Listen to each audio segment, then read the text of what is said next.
A long-running theory amongst the Pokemon community is that Vaporeon, Flareon, and Jolteon were reincarnated into the legendary beasts by Ho-Oh. So that got me thinking, what if the other Eeveelutions were reincarnated into legendary beasts? Hey everyone, Brandon here. The legendary beasts have recently been thrust back into the spotlight with the introduction of their Paradox equivalents in the Indigo Disc DLC, which brought back up the concept for this video, which I admittedly have been sitting on for a while. So we'll start with the latest Eeveelution, Sylveon, and work our way back. After being reincarnated, Sylveon becomes Mashu, the magic Pokemon, a pure fairy type, who I worked with Trainer Rex on, as well as for the rest of the beasts in this video, so make sure to check them out. They're super talented and their link is in the description. So a few things to explain right off the bat. With this being a theory, obviously the beasts don't exactly reflect the Eeveelutions, so we had that be the case with our interpretations, while still having some kind of reference to them in their design. With Mashu, we kept Sylveon's coloration intact for the most part. Another aspect of the legendary beasts, as explained by creator Muneo Saito, is that they are all based on different big cats. Raikou, a tiger, Entei, a lion, and Suicune, a leopard. Mashu follows suit, being based on a not as big cat, the caracal. These cats are found across Africa and East Asia, and they were culturally significant in ancient Egypt, with sculptures of them being thought to be guardians of the tombs of pharaohs. The wing-like shapes on the side of its body aren't actually wings but bunched up fur, meant to reference how fairies are generally winged creatures, but also can be tricksters at times. So Mashu tricks you with its fur into thinking that it can fly, but that extra fur acts as a form of extra padding for defense against flanking attacks. In combination with its partial Egyptian inspiration, it references sphinxes, mythical creatures that are part lion, part human, and sometimes winged. Though with Sylveon originally having a partial moon rabbit inspiration, it could also refer to Wolpertingers, rabbits with antlers and wings from Germanic folklore. The coloration also refers to another magical cat hailing from Celtic mythology, the cat She, a fairy creature which resembles a black cat with a single white tuft of fur on the chest that haunts the Scottish Highlands. Needless to say, Mashu is jam-packed with magical fairy inspiration, befitting of an emissary of that type. Speaking of its type, each of the legendary beasts used to have a hidden ability that had something to do with absorbing their type. While it is now just inner focus, I thought why not have some fun and make abilities that did the same thing for the other types. So let's just pretend these all conspicuously premiered in the generation their respective Eeveelutions did. Thus, Mashu would have premiered in Gen 6 and had the new ability Counterspell, which raises Mashu's special attack when hit by a fairy move. Now on to its name, and let me tell you, I have never spent so much time coming up with a name as I did with these beasts.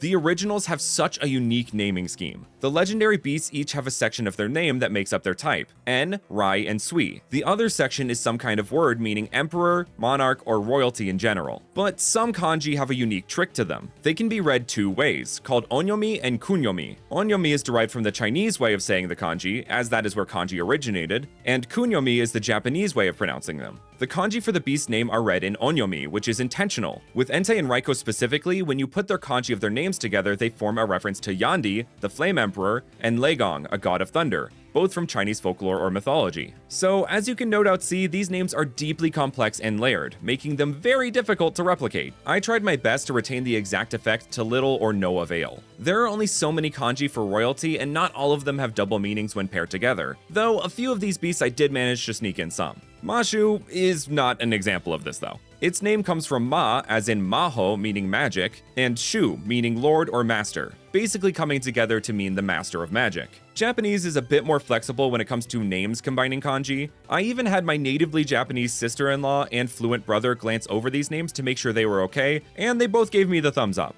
Mashu is absolutely the master of magic though. Its mighty roar is set to open up a gate to another realm, one full of fairy Pokemon. Some have alleged there's a permanent gate open in Kalos and is where all fairy Pokemon come from, and that Mashu frequents this gate. Mashu is definitely one of the legendary beasts that puts an emphasis on legends, as there are many swirling around it.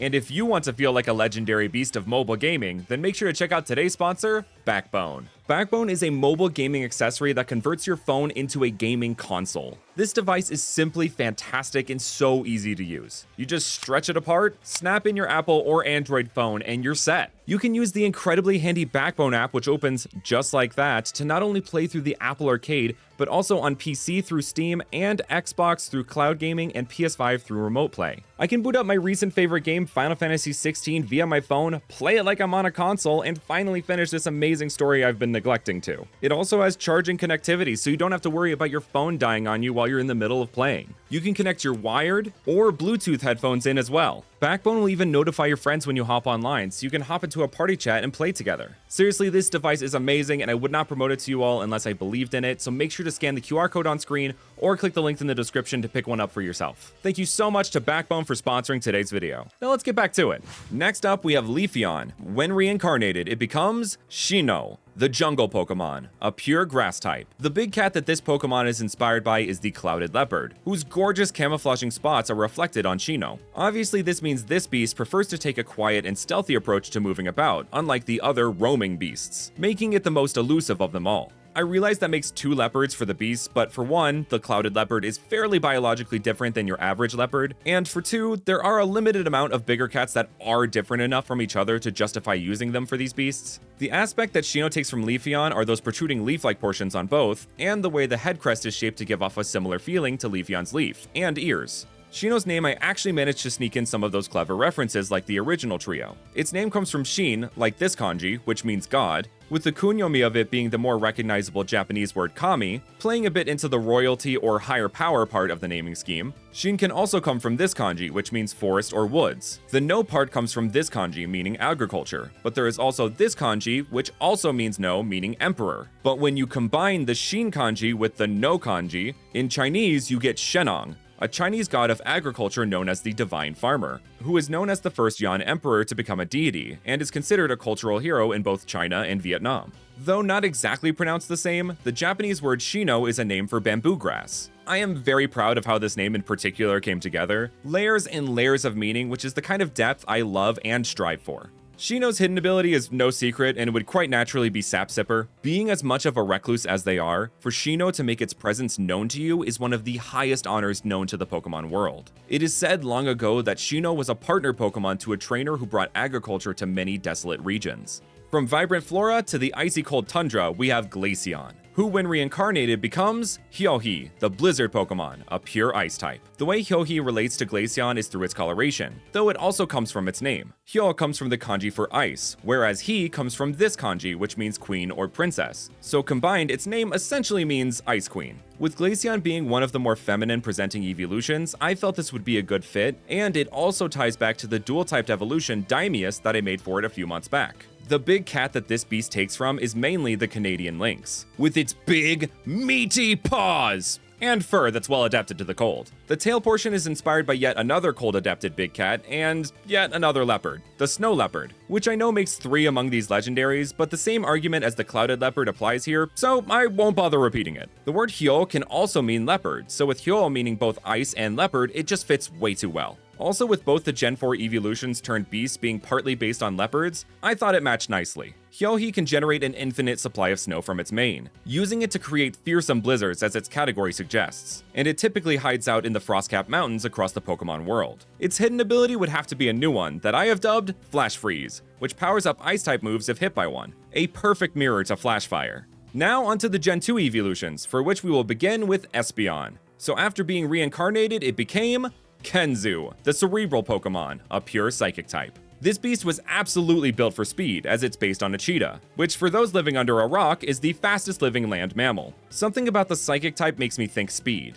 It's probably just that, thought. The neurons firing at super fast speeds sending information through our body and mind. With Espeon having the second fastest speed stat of the Eeveelutions, it also just worked out well. Speaking of, the twin tails of Espeon are notably present in Kenzu, but with the addition of a third tail, which comes together to take the shape of the Caduceus, the staff carried by Hermes, the incredibly speedy messenger of the gods, just like the super fast cheetah and the way the brain delivers messages to our body. You can also see the wings of the Caduceus in the crest of Kenzu. There is also the Egyptian goddess Mafdet, who is depicted with the head of a cheetah, who was a protector of sacred places and against poison. And would you look at what type Psychic is strong against? She was also the daughter to the sun god Ra, which fits in with Espeon being a daytime evolution and is reflected in its tail, with the golden ball at the end being like the golden sun. Bring it back, Nintendo! Kenzu's name comes from the kanji Ken, meaning wise, and the kanji Zu, which means head, as in the part of the body, but also as in the head of an operation or master. Because what is the head but not the master of your body? Kenzu can run as fast as they think. The faster their neurons fire, the quicker they become, making them the fastest roaming beast. Which leads well into the hidden ability I created for it,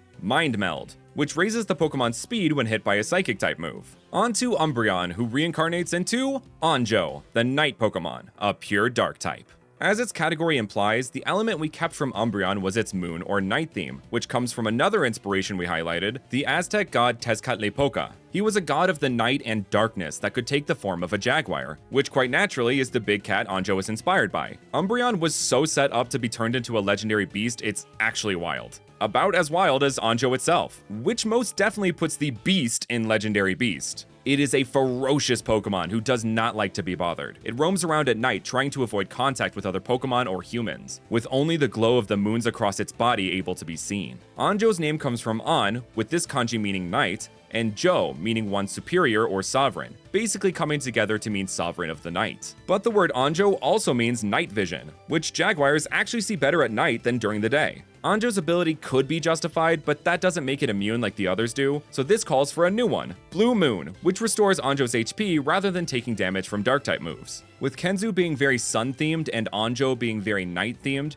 they are a natural evolution of Espeon and Umbreon's day and night theming.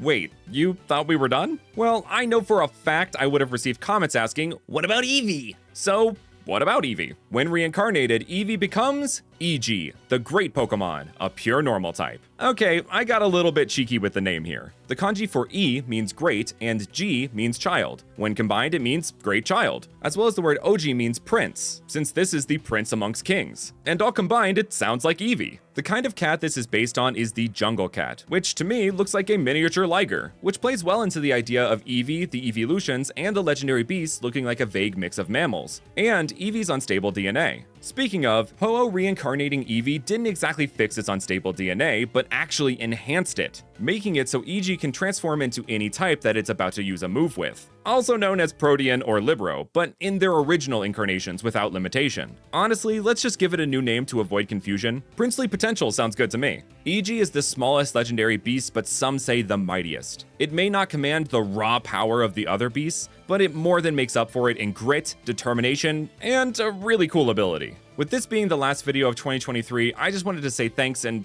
wait, hold on. Let me just slip into something a bit more comfortable. Yep, and... that's better. You know what they say, new year, new me. Thank you so very much for watching and supporting the channel, and I will see you all next year.